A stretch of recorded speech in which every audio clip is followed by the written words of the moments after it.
حکم شراب عام تھی، حکم شراب بھی جب آ گیا کہ انما الخمر والمیسر والانصاب والازلام رجس من عمل الشیطان، یہ عمل شیطان ہے، مجھ پہ وہ حد جاری کرے جس نے کبھی زندگی میں شراب نہ پی۔ تمام عربوں نے اپنے سر جھکا لی۔ امیر کائنات فرماتے ہیں ایک علی کا سر بلند تھا، سبحان اللہ سبحان اللہ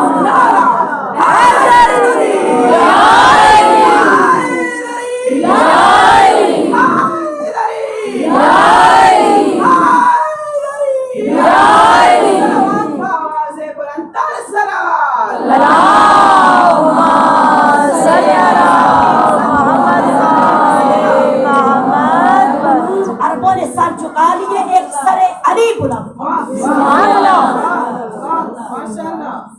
جب سر علی بلند تھا،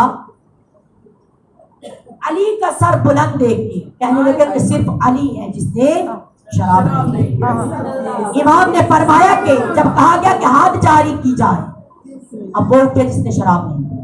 علی نے اپنے اٹھنے سے پہلے کہا حسن بیٹا اٹھو، کھڑے ہو جاؤ، سبحان اللہ حسین کھڑے ہو جاؤ۔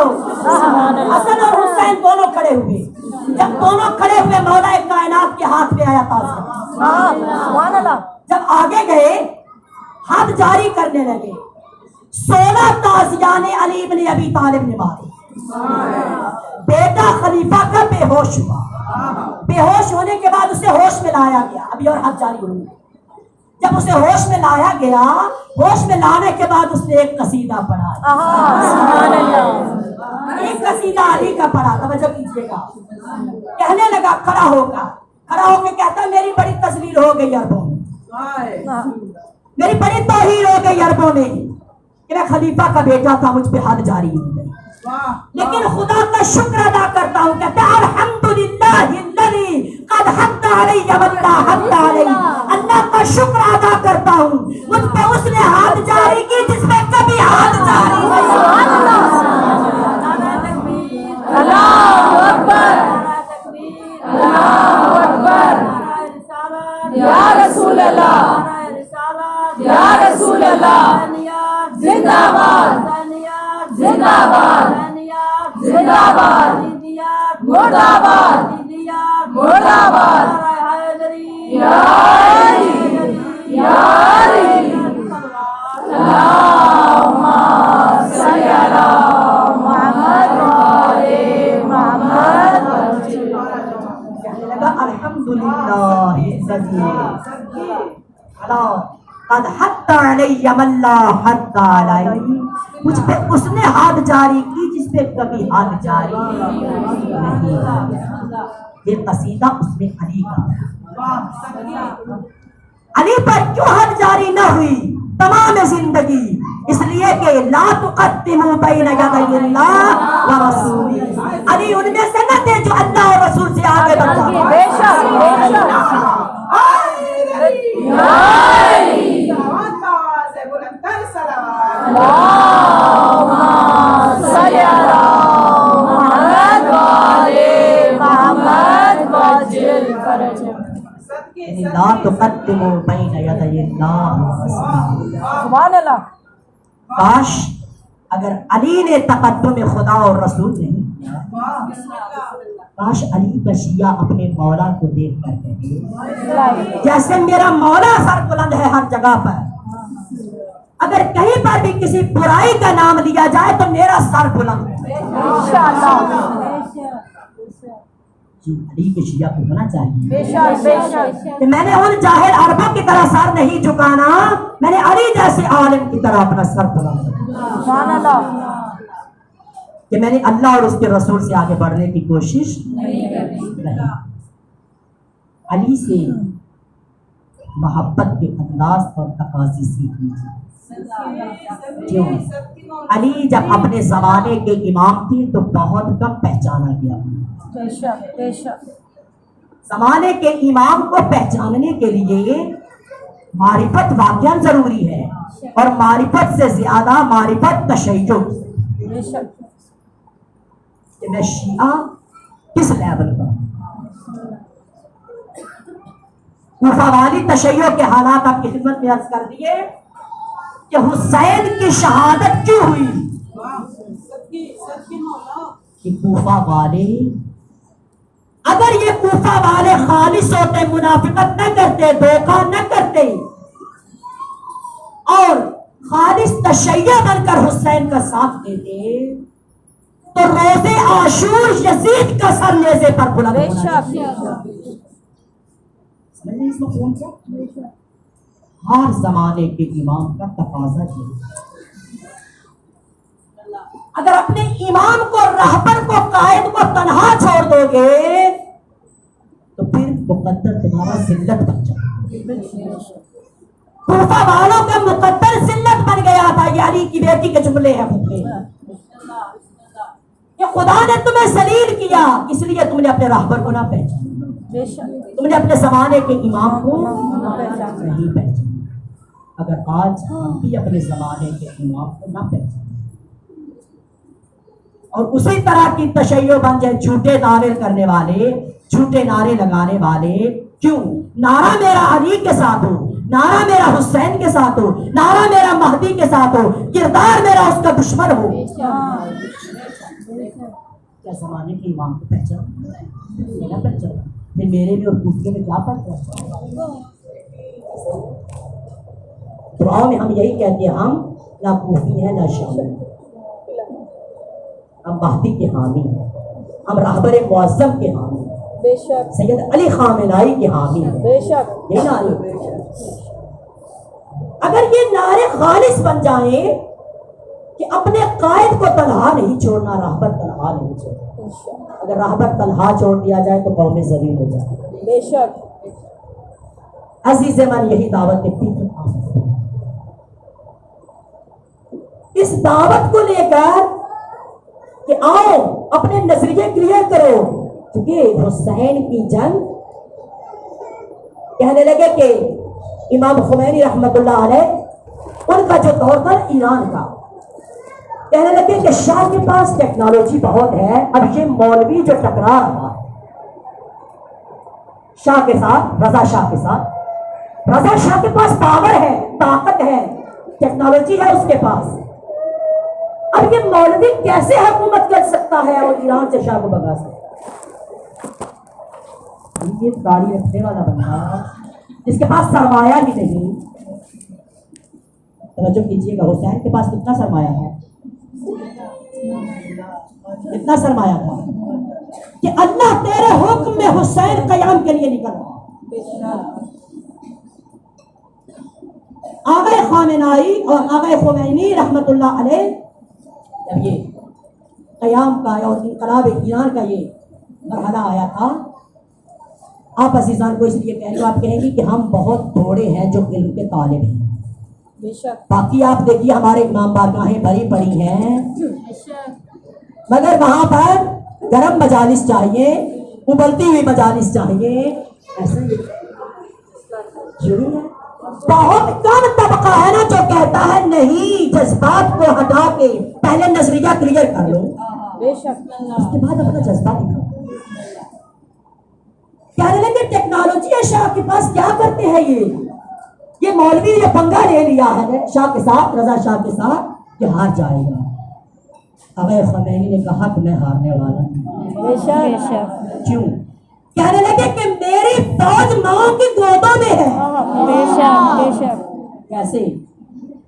چونکہ امام خمینی کے انقلاب لانے میں، امام خمینی خود فرماتے ہیں میرے انقلاب کا آدھا حصہ عورتیں ہیں۔ اگر یہ خواتین خمینی کا ساتھ نہ دیتی، اسلام کا ساتھ نہ دیتی، ایران میں کبھی انقلاب نہ ہوتا۔ بے شک بے شک انہوں نے اپنے راہبر کو پہچان کر کہا کہ لبیک ہے ہماری، ہم آپ کے ساتھ، ان کی وجہ سے انقلاب آیا۔ کہتے شاہ کے پاس اگر ٹیکنالوجی تھی، اب اگر انقلاب آ گیا ایران میں تو خمینی کے پاس کیا تھا؟ خمینی کے پاس آئیڈیالوجی تھی۔ سبحان اللہ۔ تو سب سے بڑی بہادری اور شجاعت یہی ہے کہ ایک مولوی کی آئیڈیالوجی اتنی بڑی ٹیکنالوجی پر غالب آ گئی۔ بے شک بے شک جہاں آئیڈیا غالب آ جائے، آئیڈیالوجی غالب آ گئی، ٹیکنالوجی مغلوب آ گئی۔ سمجھ نہیں ایسی ساتھ نسل جوان سے یہ زیادہ میرا خطاب ہے، بیدار ہو جائیے، کیونکہ آنے والی تشیع آپ ہیں۔ بے شک آپ کو جتنے بڑے بھی آپ آفیسر بن جائیں، اگر سعدی کی آل محمد کی آئیڈیالوجی نہیں جانتے، حسین ابن علی کی آئیڈیالوجی نہیں جانتے، حسین بھی آئیڈیا لے کر چلے، ایسا ہی ہے۔ حسین کا آئیڈیا کیا تھا؟ یزید یہ کہہ رہا تھا کہ ولا وحی ولا نبی ولا کتاب ولا معاد ولا قبلہ، کچھ بھی نہیں ہے، نہیں کہہ رہا تھا، نہ کوئی نبی آیا، نہ کوئی وحی آئی، نہ کوئی قرآن ہے، نہ قبلہ ہے، کچھ بھی نہیں۔ بنو ہاشم نے یہ ڈھاؤ ہے، اختراع نعوذ باللہ حکومت کی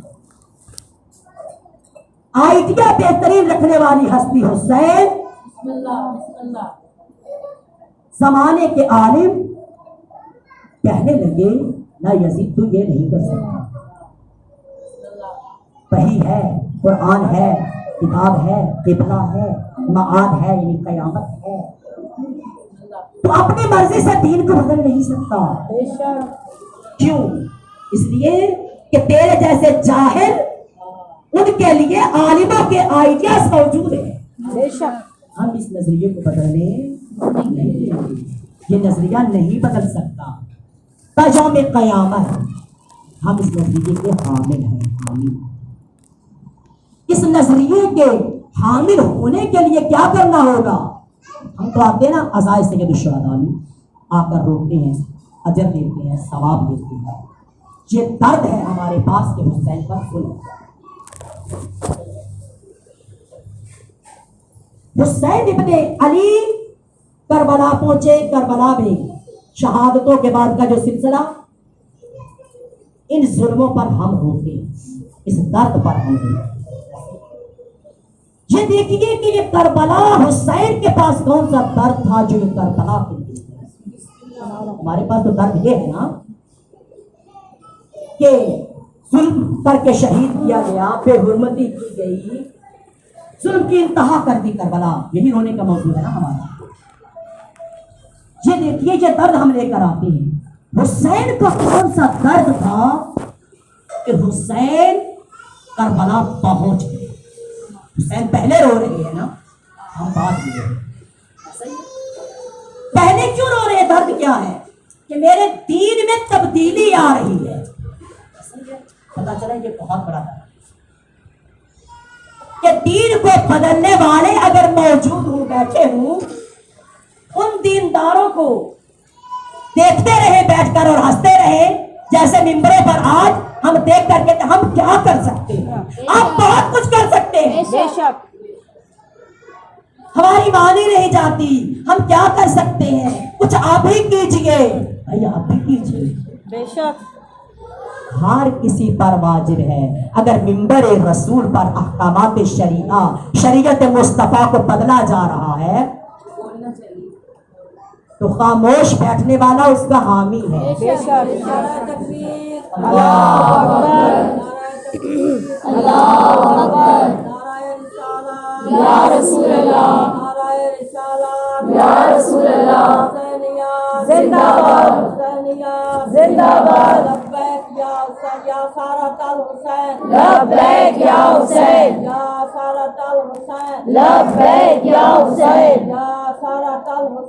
لبیک یا حسین، یا علی، یا علی، اللہم صلی علی محمد وآل محمد۔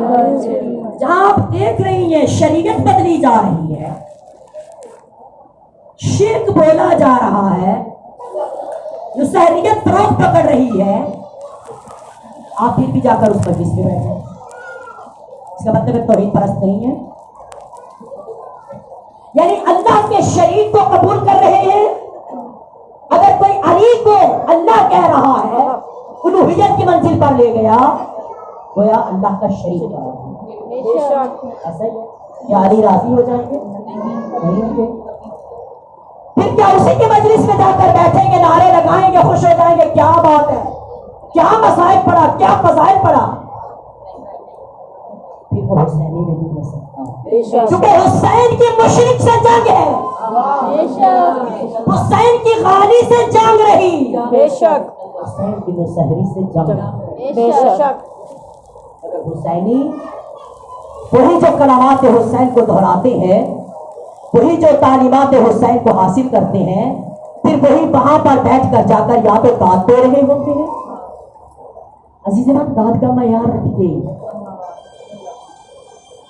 ہم نے سمجھا کہ بس مجلس لگوا دینا ہمارا کام ہے۔ اس لگی ہوئی مجلس میں کتنی تبدیلی لائی آپ نے؟ کوئی تبدیلی نہ لا سکے۔ ابھی تک میرا روی کا شکار ہم ہیں۔ دشمن نے ہمیں دیکھ کر کام کرنا شروع کر دیا۔ کیسے شروع کر دیا؟ بیدار ہو جائیے، راتوں کو نیٹ صرف پاکستان میں سستا ہے ہمارے، کسی اور کنٹری میں ایسا نہیں ہے، صرف پاکستان میں ہے۔ کیوں؟ اور پھر ایسے پیکیجز لے آئے، رات 12 بجے سے لے کر صبح 8 بجے تک فری ہے۔ خوش ہو گئے، نیٹ فری ہے 12 سے۔ ذرا ہوش و حواس سے کام لیجئے، 12 بجے سے لے کر صبح 8 بجے تک کوئی بزنس مین وہاں پر بیٹھے گا؟ تصدیق کیجئے اس بات کی۔ بزنس مین بیٹھتے ہیں 12 سے 8 تک، بینکر بیٹھ کر حساب و کتاب کرتے ہیں، طالب علم بیٹھتے ہیں وہاں پر علوم حاصل کرتے ہیں، یونیورسٹیاں کھلی ہوئی ہوتی ہیں، کالج کھلے ہوئے ہوتے ہیں۔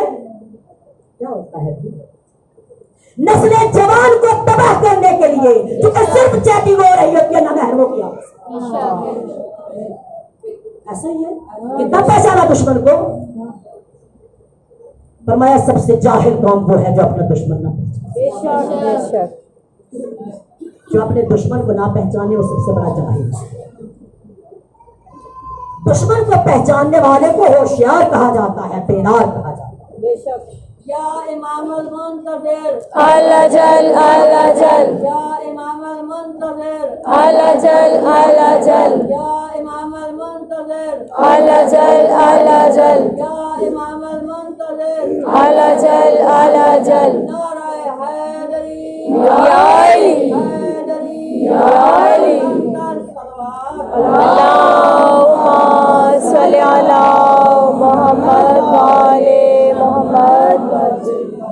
نسل جوان کو بے راہ روی میں مبتلا کرنے کے لیے ہمارے دشمن نے ہمارے ملک میں اتنا سستا نہیں، اور ہم خوش ہو جاتے ہیں بہت پیکیج نیٹ کے اتنے اچھے پیکیج رات 12 بجے کے بعد ہمارے جان سو رہے ہوتے ہیں۔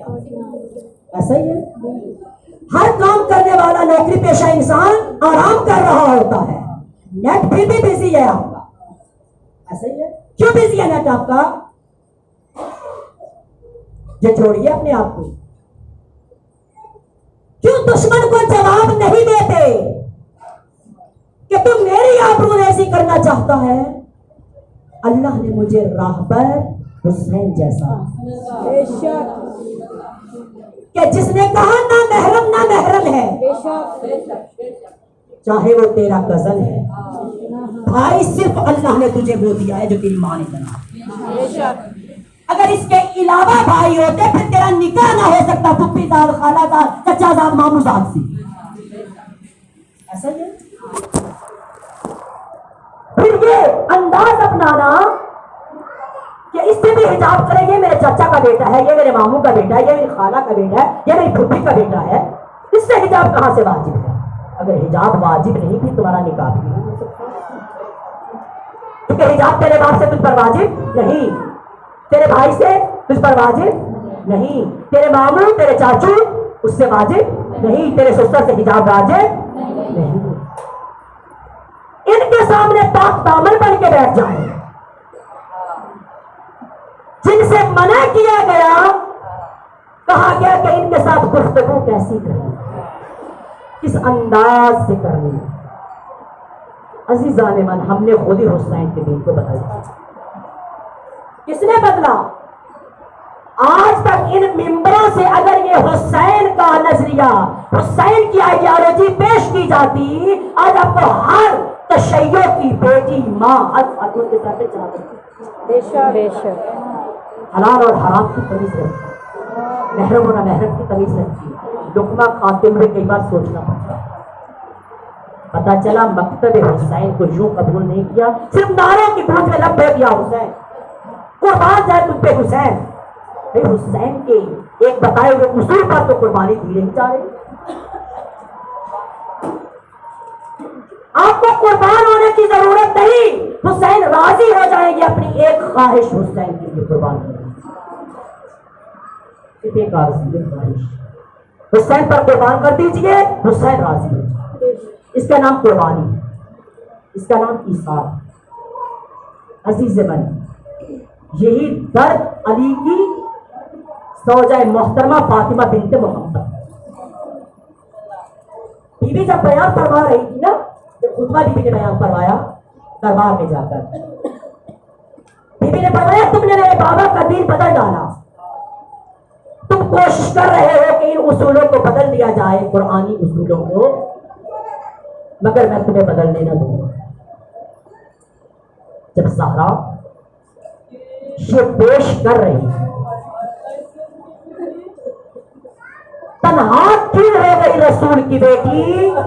بہت تھوڑے شیعہ تھے نا علی کے پاس، ایسا ہی ہے آپ کی خدمت درس کر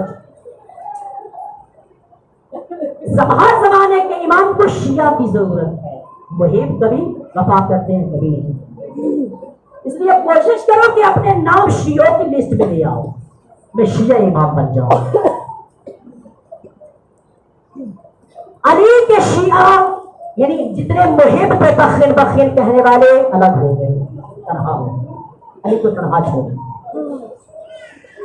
جب علی کو تنہا چھوڑا، چھوڑنے کے بعد علی کے وہ شیعہ موجود تھے وہاں، کہتے بعد از رسول اللہ اتنا بھول گئے تھے مسلمان کہ جنہوں نے قصیدے لکھ کر مبارکیں دی حسان بن ثابت جیسے، کیا ہمارے مولا بن گئے۔ جب رسول اللہ زندہ تھے ہر کوئی درخواستیں پیش کر رہا، کہتے تھے ہم چاہتے ہیں کہ زہرا ہماری مہمان، دختر رسول ہماری مہمان ہے۔ کیا ہوا؟ 2 مہینے کے بعد، ابھی زیادہ عرصہ تو نہیں ہوا، میرا خیال ہے اگر کوئی منفرد بات میں نے یہاں پر کی ہوگی تو 2 مہینے کے بعد بھی آپ کو یاد رہے گی، جو پہلے نہیں تھی۔ 2 مہینے کے بعد تمام مدینہ، پورا مدینہ جب پلٹ گیا اپنے پہلے ہی دن، دختر رسول حجت تمام کر رہی، کہتے ایک ایک صحابی کے دروازے پر جانا، عظمت اور حرمت کی مالک فاطمہ زہرا ایک ایک صحابی کے جب ایک ایک صحابی کے دروازے پر گئی، یہ نہیں کہ شوہر کی بیعت کے لیے، اقتدار کے لیے، امام وقت کا دفاع انداز بتلایا ہے علی کی بیٹی نے، اپنے زمانے کے امام کی اطاعت کیا ہو، اتباع کیا ہو۔ ایک ایک دروازے پر جا کر دستک دی رسول کی بیٹی نے، جب گھر کسی نے انکار کر دیا تو کہتی ہے حسان تو نہیں بھولا ہوگا، تو اس نے خود قصیدہ لکھا اور سنایا۔ بی بی دروازے پر آئی، حسان کا دروازہ کھٹکھٹایا، حسان جب دروازے پہ آیا بی بی فرماتی ہے حسان مجھے پہچانا، پہلے درخواستیں پیش کی جا رہی تھی کہ زہرا ہماری مہمان ہے، اب نوبت کی آ گئی، رسول کی بیٹی جا کر دروازے پہ کہہ رہی ہے مجھے پہچانا کہ میں کون؟ جب رسول اللہ یہ منظر دیکھ لیتے تو کیا گزرتی رسول پر کہ رسول کی بیٹی جس کے احترام میں ملائکہ کھڑے ہوتے ہیں، اللہ کو نبی کھڑا ہو جاتے، وہ اصحاب کے دروازوں پہ کھڑی ہو کے جا کے کہہ رہی تم نے مجھے پہچانا؟ کہنے لگا کہیں آپ بنت رسول تو نہیں؟ ہاں حسان نے فاطمہ رسول کی بیٹی، حسان نے یہ نہیں کہا کہ اندر آ جائے، دروازے پہ رسول کی بیٹی کھڑی ہے۔ حضرت اللہ ارخان ساسوں کا اجر لینا ہے صاحب، دروازے پہ کھڑے ہو کے حسان نے کہا کہ آپ کیوں آئی؟